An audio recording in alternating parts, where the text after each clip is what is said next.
welcome back to BBB Sharing. My name is Paris Lape, and I am a podcast host here.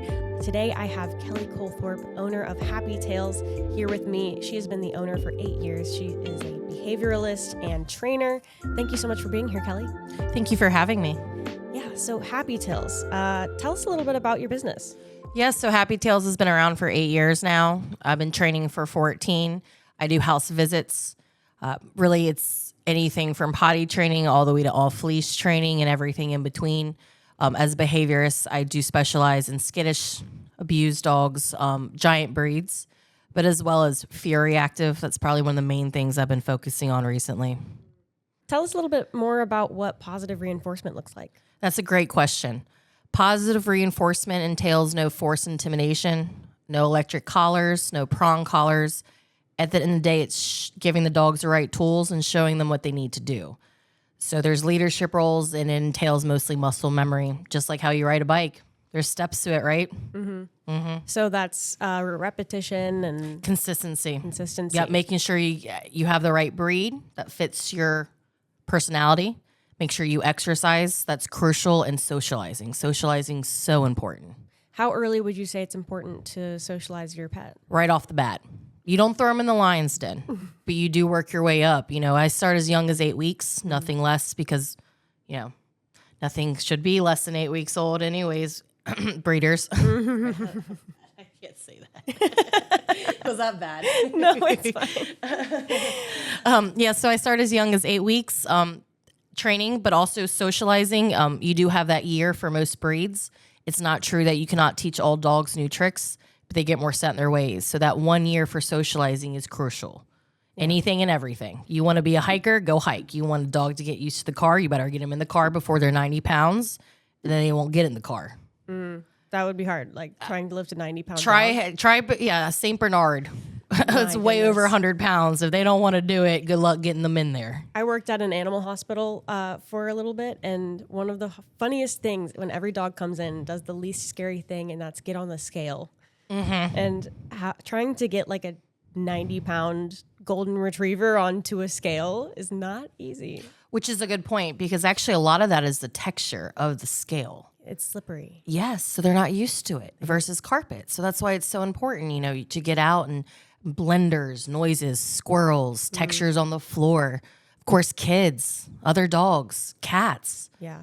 My dog loves cats. She probably thinks she is a cat because we socialize so much for kitty cats. Oh, my goodness. And you train pigs, too. Yes. My pig is definitely my dog. Well, my dog hates to admit it, but they are best friends. Aww. He sleeps with me every night at the side of my bed with my cats and my dog. Wow. That's amazing. And especially with socializing a pig. Now, he's an indoor pig. So we started the second I got him. Wow. Immediately. He was potty trained in 5 days, but it took 2 years to get the trash can down. So that's a pig for you. Super smart. How old was he when you got him? So I got him from a hoarding situation. I did not know at the time that he actually had some bite marks on him. Oh, wow. So yeah, he actually had an abscess from one of the other pigs that was messing with him. So when I brought him home, I had to take him to the vet immediately. And then after that, he actually started learning all the commands that my dog knows: side by side, sit, down. He actually would have passed for a therapy pig.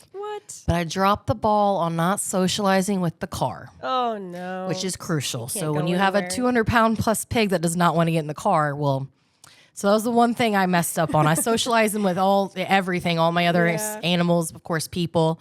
But I did drop the ball with, I'm not going to lie, with the car. At least he can't be kidnapped. He can't be picked You can't pick him up. Yeah. And I would definitely hear it if anyone even attempted. If you haven't heard a pig scream, you don't know what a pig sounds like. Everybody in the neighborhood will know. Oh, my goodness. So what is the difference between like training a cat to a dog versus a pig?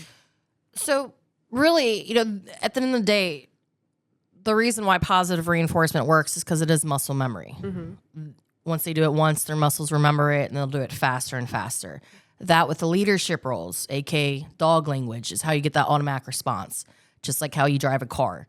So really, I don't force anything to do anything. If I push a dog down to sit, I'll be pushing him down for sit, especially in a high, distraction situation. The dog can't process that. They got to do it on their own.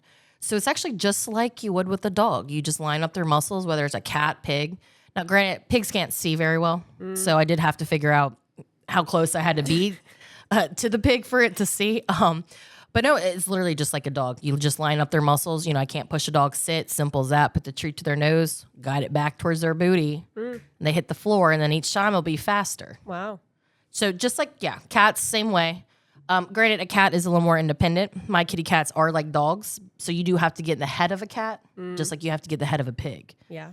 But it's the same thing. You got to think it's circus cats. I mean, there are like 30-something cats running around, jumping through hoops, probably on fire for all I know. So, yeah. They're just as smart and trainable, but they're more aloof. And That's a very good point. So what I tell my trainer or my clients is a dog, very smart. Technically, a cat is smarter than a dog because a dog is very distracted. So they're, looking at the fly, la-da-da-da. A cat is processing what you're doing because they're calmer. So they're like, that's your favorite coffee mug. Boom. There it goes off the counter. Yeah. So, but at the end of the day, you can't force a cat. Good luck putting your hands on a kitty cat. Man, when they're mad, they could be way worse than a dog any day. But also I have a 200-pound pig. I can't force him out of the house. Good luck. Right. He's been taught all these commands. Yeah. So, what does a day-to-day in your business look like? How many clients do you see? Go over that. So I average normally about 3 sessions a day. I travel all over the surrounding areas of Richmond. So I could be in Beaver Dam. I have tons of clients out in Midlothian. It's actually why I'm here is because of my Midlothian clients. I have probably about like 800, 900 out there by now. Wow. So really it just kind of depends on the day, but most of the time it's 3 sessions. I could do 6 dogs or I could do 3.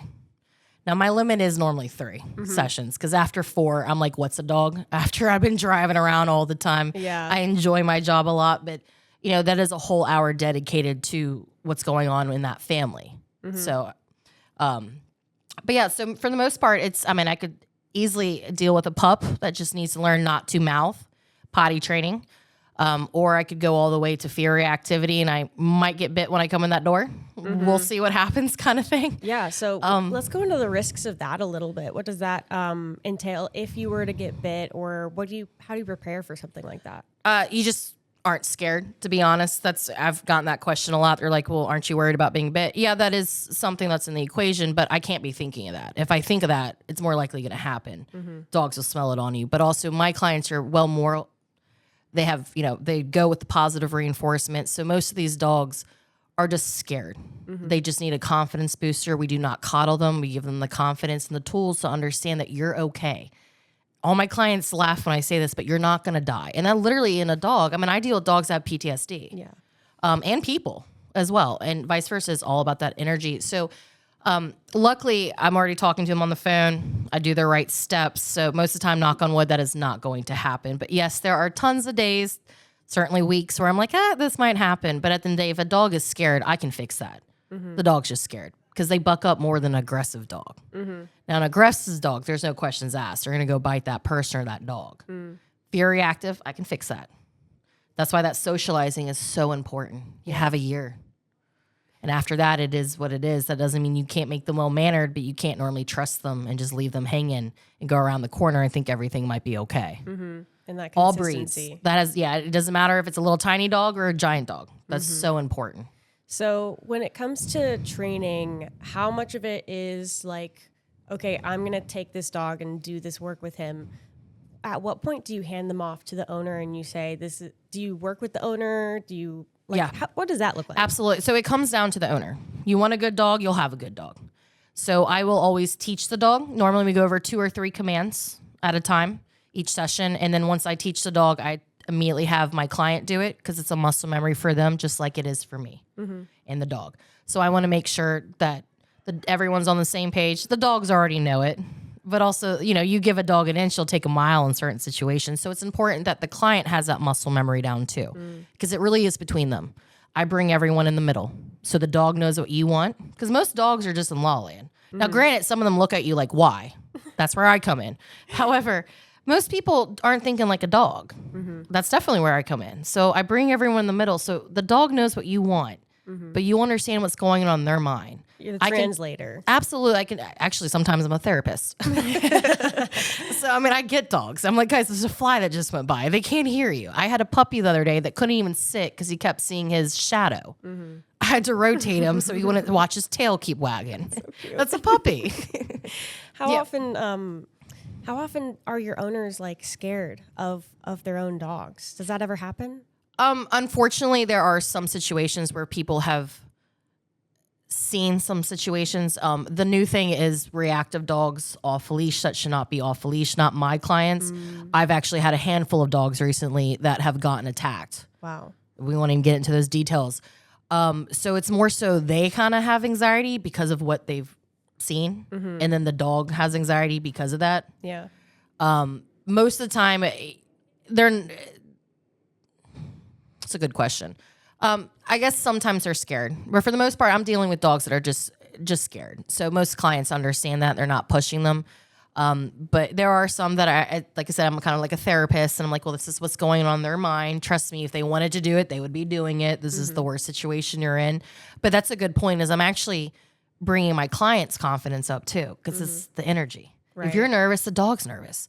But who's not going to be nervous seeing a situation that they never thought their dog would be doing? Right. And that's because they're too scared. They will buck up way more than an aggressive dog. So I get it. I mean, I've seen everything. And that's one of the big things you do, is build trust between you and your pet. That's the most important thing.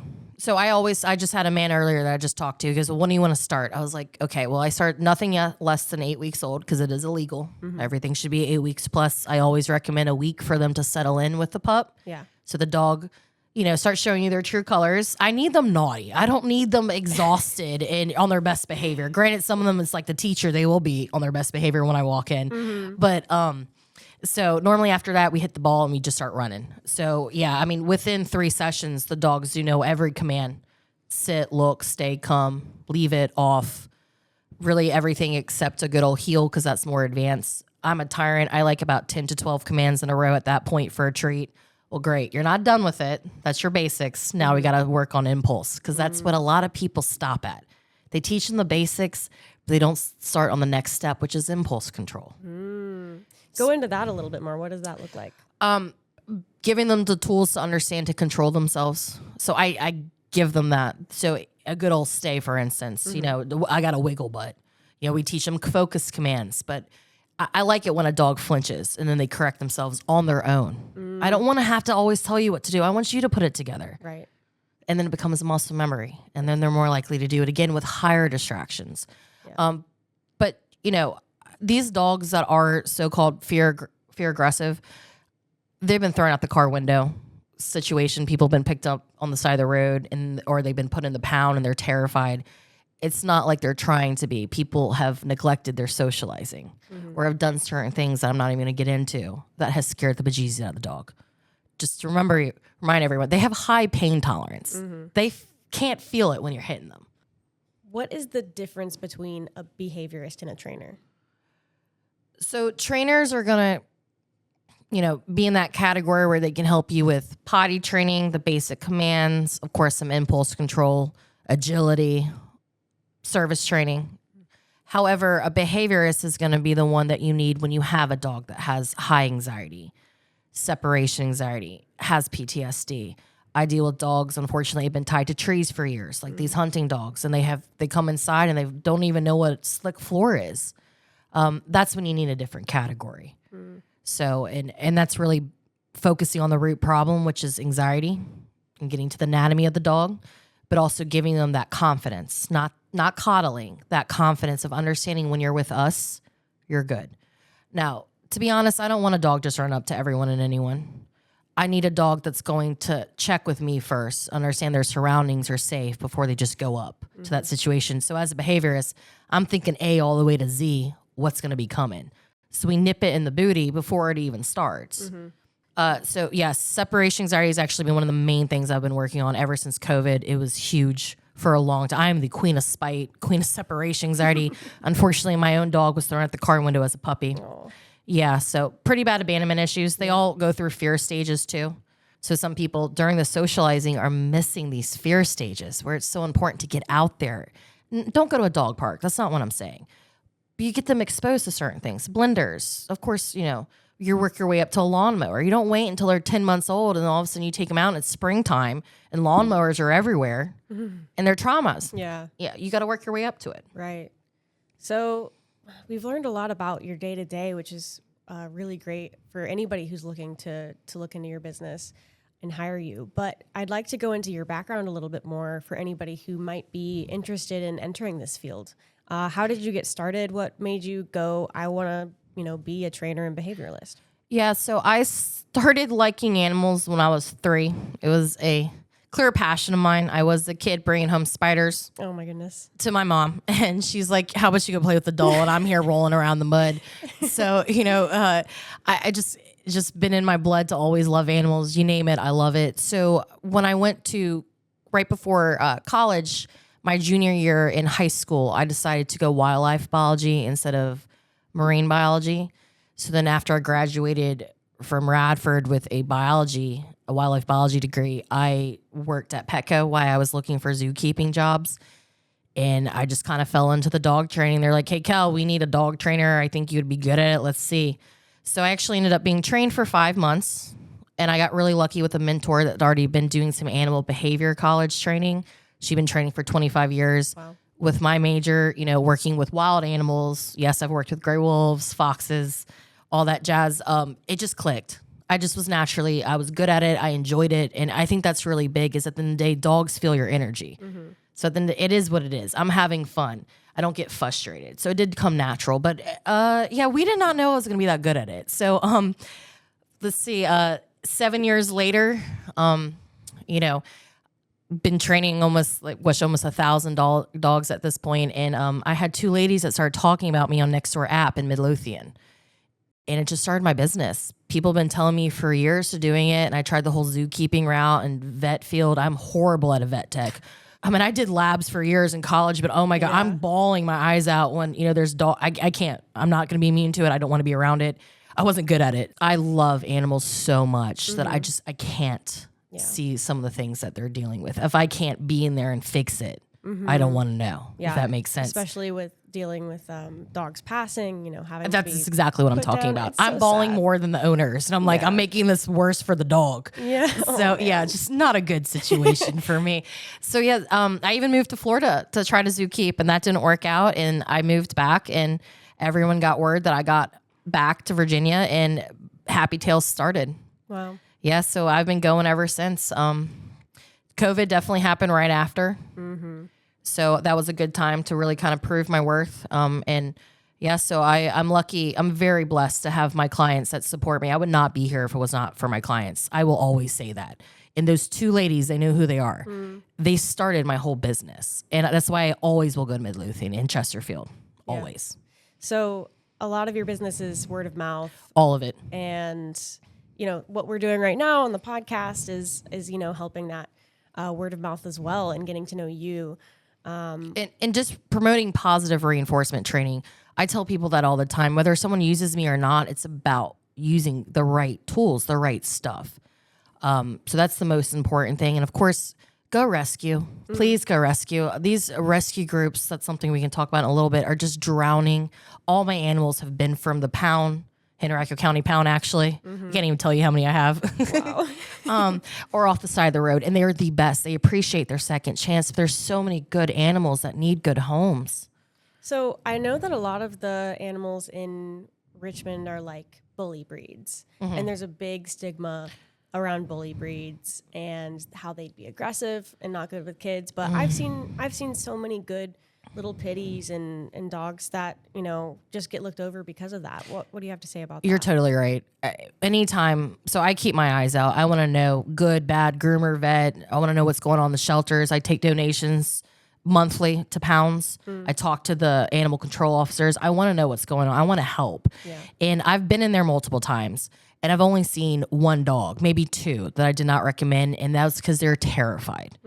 Terrified. Now, I've also seen a Chihuahua in there the other day that had its nails done. Clearly was a family dog. You will have designer breeds in there now. Golden Doodles are all in the pound now. If you haven't heard about it now, you're going to see them in a little bit. Really, at the end of the day, it does come down to the owner. That is the truth. If you're a good owner, you're going to have a good dog.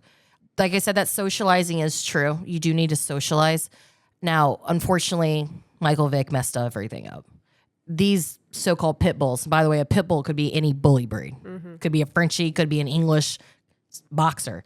But a so-called pit bull is actually American Staffordshire Terrier. We bred them back in the day to be nanny dogs. They were bred off the original pit dog from Staffordshire. Now, they would never hurt these kids. They're bred to be good with. I mean, I've seen them get smacked in the face and spit by a child, and they just turn around like it's no big deal. Remember, they have high pain tolerance. Yeah. But we stuck them out in the field so we could go work, and then they are their nanny dog. Unfortunately, people have been misled with certain stories. Now, granted, any dog, if you do not socialize and do the wrong things, of course, I'm sure you haven't heard about the Dalmatians, correct? Dalmatians, what is Exactly. So media will choose who they want to talk about. So of course, Michael Vick, everyone jumped on that. But Dalmatians were actually, they stopped breeding them a while ago, which is pretty big if they actually put it on pause. Wow. Good example, Dalmatians 101 came out. Everyone went and bought a Dalmatian pup. Right. They're not good with kids. They're coaching dogs. And then you have a brand new, never even had a dog before with 5 kids and a Dalmatian pup not doing the right things. You're going to have certain situations. Unfortunately, all you do see is pit mixes, and it breaks my heart because most of them are mixes too. They just, some of them aren't even what you think they are. They just look like it. Right. And then they're being passed up when they deserve that second chance. I work with so many, and they're amazing dogs. They have good owners. Sometimes, yes, dogs come with baggage. That's my job to help. So if anyone's ever on the fence, there's tons of people that can help them. They just need the right person. So that's actually the only issue I have with my job is hearing that there's someone wasn't like me out there. And unfortunately, we're told the misinformation, misguided. Yeah. And then they have more of a problem. We could talk all day about what breeds are good and bad, but ultimately it just has to do with the owner. Like, absolutely. And you need to look at what fits your personality. If you want to be more of a couch potato, then get a chill dog. Right. If you want to go being a runner, go get a border collie. If you don't want to run miles a day, then don't get a border collie. So it's really just doing your research and finding what fits. But I always say, look at health, personality, and then looks. Looks should be one of the last things you look for when it comes to a dog. Just because it's cute does not mean that works for your family. Definitely. There are a lot of dogs that might not look that cute, that would do the world for you. I always tell you can't buy loyalty. You get that in a rescue dog, though. I love seeing those little scruffy dogs. They're like little small, like they have one eye open and their tongue is sticking out. Like they're the best. That's actually the new thing is taking care of overlooked dogs and taking care of senior dogs. I can't wait to help with that. The second I move, my plan is to move to Goochland, and Happy Tailz is going to expand a lot. Agility, scent training, doggy daycare, group classes, puppy sense, you name it. Of course, I'll be doing house visits for a little bit, but yeah. So it's going to shift, but I can't wait to give good old dogs a good home. Yeah, definitely. To pass in, if that makes sense. So let's talk about your growth. So you're moving out to Goochland. When are you going to be launching that? Good question. So I've already been packed for 2 years. So hopefully in a couple months is the plan for sure. The goal is definitely Oilville. Being off 64 near Oilville, I'm in the middle of Charlottesville, but I can still make sure I take care of the Richmond area. I've been as far as, I've been in Williamsburg. I've been to New Kent. I've been all the way to Fredericksburg. But having a home base, I want to make sure I can help other people. And Charlottesville people are willing to drive all the way to Oilville. That's not a problem for them. So how can people get a hold of you? So I'm everywhere. Google, Facebook, Instagram. It is Happy Tailz with a Z, not an S. And of course, they can Google me, find any reviews. But heck, you can just ask around. You might know someone who knows me. I actually heard the other day in Powhatan, someone was getting their teeth cleaned, and someone was like, "Yeah, I know Kelly." And then someone else came around the corner and was like, "Clear, like, yeah, I know Kelly too." Yeah. I love to hear that. I love that. That makes me smile all the time. So, I always say ask around. You never know. And if you ever see someone out in public that's doing an that might be my client. So you've got a big network. That's amazing. It's my clients. It really is. I promote positive reinforcement and good morals. And a lot of these people are looking for someone like that. They just have not found anyone because unfortunately all it is electric collars. So, and especially as behaviorists, I'm already warning people that is only going to make it worse. It might be convenient, but it's not the solution. It doesn't fix the problem. The second that collar comes off, it's a different dog. But remember, I'm dealing with dogs, especially the new thing is bred and dumped. We just passed laws in July. I cannot tell you how many dogs, especially designer dogs, were bred for years and just dumped, been outside their whole lives, and they're being misinformed with a dog that's terrified of a crate, but the crate's the only thing that's getting its safety. And then someone's being told to shock that poor tiny cavapoo to get out of the crate. Yeah, sad. It is illegal in European countries for a reason. Eventually we'll be on top of it too. Yeah. Well, I'm looking forward to that day, and I'm looking forward to seeing what Happy Tailz is going to do in the near future. Thank you. Thank you so much for coming out. Thank you for giving me this opportunity to just talk about adopt, don't shop, and positive reinforcement. Like I said, whether people want to use me or not, do your research. So it's a forever thing. Yeah. So I love my clients, but I don't expect to ever see them again. They know what to do after they train with me. That's the goal, one and done, right? We have fun, but I definitely mean business. So most people definitely tell you that. You don't want to come back. That's the goal. Yes. It's just like a good vet. They're like, I don't want to see you again until next year. So thank you so much for coming out. If all the links will be in the description of this podcast. If you're on YouTube, make sure to like, subscribe, and check us out on all of our Spotify, YouTube, Apple, wherever you get your podcasts, really. And make sure to follow BBB Sharing and what we're going to do next.